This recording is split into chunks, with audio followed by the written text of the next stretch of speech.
kekuasaannya, Soekarno dengan lantang menyebut dirinya sebagai penyambung lidah rakyat. Saya berbicara di sini sebagai penyambung lidah rakyat Indonesia.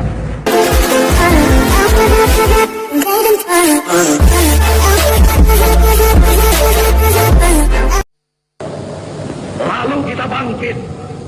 Lalu kita menggeletekkan kita punya stop kepada segala penyelewengan mental itu.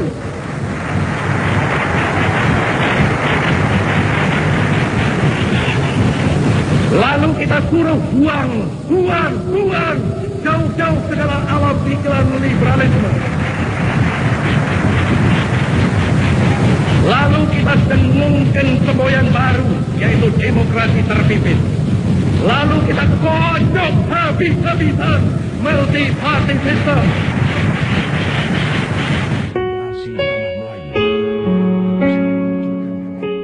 Selama masa-masa pergolakan bangsa Indonesia, pidato Soekarno membuka kasanah pemikiran rakyat. Penampilan Soekarno ditunggu-tunggu karena selalu menghadirkan wawasan-wawasan baru, tak terkecuali melalui medium bahasa. Ada beberapa politisi ya, sosialis, kemudian juga Karl Marx ya, yang karena abad 20 itu sudah menjadi tren bahwa semua intelektual di Indonesia ini itu mengerti tentang ajaran Karl Marx itu yang sangat sedang naik daun bukan saja di Eropa tapi juga di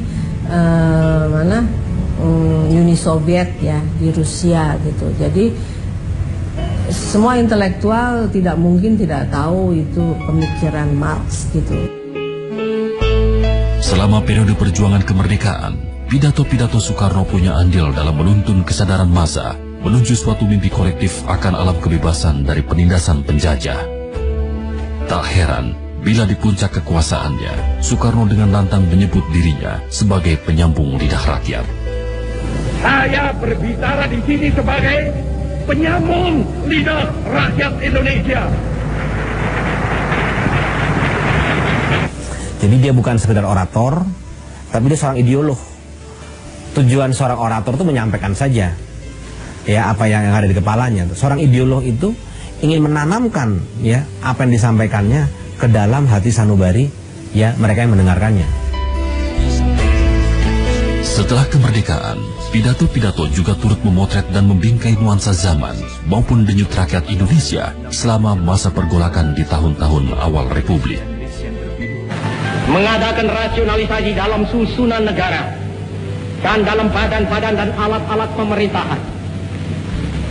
Struktur daripada negara kita sebagai federasi pada prinsipnya mungkin dipertahankan, akan dapat memberi sumbangan yang tidak kecil untuk meringankan beban pemerintah dengan menempatkan tenaga-tenaga yang berkelebihan di dalam perusahaan-perusahaannya itu. Pasca revolusi fisik ya di atas tahun 50, dia juga banyak berpidato mengenai pembangunan, mengenai bagaimana bangsa ini membangun dirinya ya.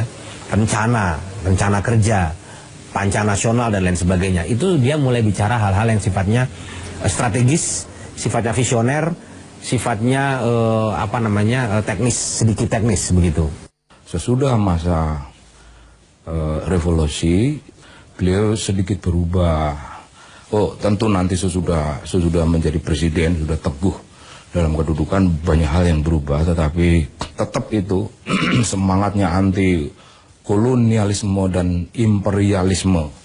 Itu berbeda tentu saja ya. Dia tidak lagi menyebut kolonialisme tapi neokolonialisme. Ya toh, nekolim gitu, neokolonialisme dan imperialisme gitu. Penjajahan dalam bentuk baru kan gitu. Seperti pidato di hadapan pengurus Front Nasional ketika Soekarno mendengungkan tekadnya merebut Irian Barat dari tangan Belanda. Dalam wadah itu kita tuangkan satu masyarakat tanpa eksploitasi delom-parlom. Satu masyarakat yang tiap-tiap manusia Indonesia merasa bahagia. Satu masyarakat yang tiada seorang ibu menangis oleh karena tidak bisa memberi air susu kepada anaknya. Jadi dia bukan tipe pemimpin yang berjanji. Dia tipe pemimpin yang eksekusi, gitu ya. Bedanya apa? Kalau berjanji ya dia memberi harapan saja, ya.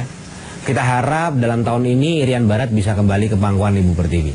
Tapi dia nggak begitu. Dia sudah kerahkan angkatan perang, dan saya sudah pastikan bahwa pada tanggal itu, ya, Irian Barat akan kembali ke Bumi Pertiwi. Nanti tanggal 1 Mei jam 12.30 pemerintahan di Irian Barat mutlak akan jatuh di tangan.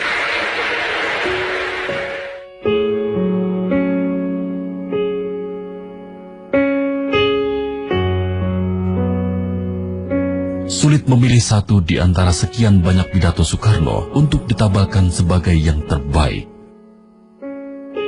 Namun di antara ribuan kalimat yang berhamburan dari mulutnya, yang paling berkesan dalam perjalanan hidup Soekarno adalah pidato Jas Merah. Jangan sekali-kali meninggalkan sejarah. Disampaikan saat HUT RI tahun 1966, pidato ini menjadi pidato pamungkas Soekarno. Jas Merah menjadi pertahanan terakhir sang orator menghadapi gerusan arus sejarah yang akhirnya tak sanggup ia lawan.